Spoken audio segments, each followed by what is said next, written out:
பிரதமர் நரேந்திர மோடி 3ஆம் முறையாக பிரதமராக பதவியேற்கிறார். வருகின்ற ஞாயிற்றுக்கிழமை இந்த விழாவுக்கு நடிகர் திரு ரஜினிகாந்துக்கு அழைப்பு விடுக்கப்பட்டிருக்கிறது. அதே போலவே திரு ரஜினிகாந்துக்கும் ஆந்திர முதலமைச்சராக பதவியேற்கக்கூடிய திரு சந்திரபாபு நாயுடுவுக்குமான நட்பு நெருக்கம் என்பது உலகறிந்தது.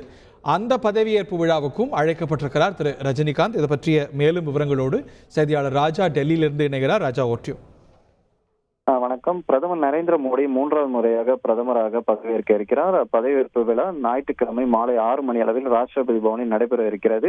இதில் சுமார் 8000க்கும் மேற்பட்ட விருந்தினர்கள் பங்கேற்க இருக்கிறார்கள். வெளிநாட்டு தலைவர்கள், அதே போல் இந்தியாவை எடுத்துக்கொண்டால் பிரபலங்கள், திரைப்பிரபலங்கள், விளையாட்டு வீரர்கள், தொழிலதிபர்கள் மற்றும் ஏராளமான அதே போல் இதற்கு பங்காற்றியவர்கள் என 8000க்கும் மேற்பட்டவர்களுக்கு அழைப்பு கொடுக்கப்பட்டிருக்கிறது. இத்தகைய சூழ்நிலையில் நடிகர் ரஜினிகாந்திற்கும் அழைப்பு கொடுக்கப்பட்டிருக்கிறது.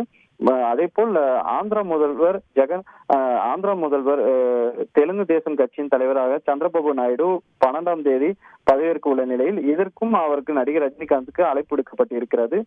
நடிகர் ரஜினிகாந்த் சந்திரபாபு நாயுடு பதவியேற்பு விழாவில் கலந்து கொள்வது கிட்டத்தட்ட உறுதியாகிவிட்டது.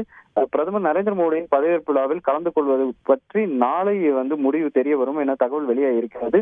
ஆனால் 2 பதவியேற்பு விழாவிற்கும் நடிகர் ரஜினிகாந்திற்கு அழைப்புதல் கொடுக்கப்பட்டது உறுதியாகி இருக்கிறது. Very much.